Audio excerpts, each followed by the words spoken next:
14ই November সারা দেশ জুড়ে পণ্ডিত জওহরলাল নেহরুর জন্মদিনটি শিশু দিবস হিসেবে পালন করা হয়। বিভিন্ন বিদ্যালয় সংস্থা এই দিনটি নৃত্য, গীত, কবিতা, আলোচনা, কুইজের মাধ্যমে পালন করে থাকে।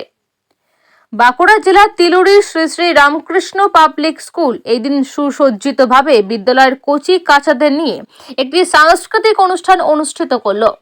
1.5 ঘন্টার এই অনুষ্ঠানে ছাত্রছাত্রীদের অনাবিল আনন্দ সবার মন কাড়ে। আবৃত্তি, নৃত্য, আলোচনার মাধ্যমে অনুষ্ঠানটি সুন্দর ও সার্থক হয়। মিষ্টি মুখ করে অনুষ্ঠানের সমাপ্তি ঘোষণা করা হয়।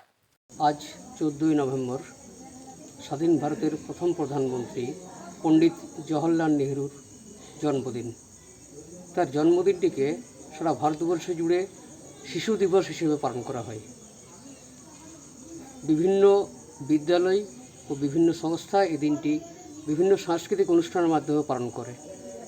তিলুরি বাঁকুড়ার শ্রী শ্রী রামকৃষ্ণ পাবলিক স্কুল এই দিনটি তাদের স্কুলের কচিকাচাদের নিয়ে নৃত্য, গীত, আলোচনার মধ্য দিয়ে আজকে পালন করল। শিশুদের একটা প্রাণচঞ্চলতা ছিল এবং আনন্দ ছিল এই অনুষ্ঠানের মধ্যে।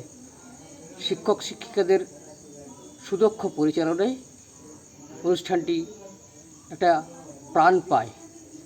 স্কুল ম্যানেজমেন্টও এই অনুষ্ঠানে যথেষ্ট সহযোগিতা করে।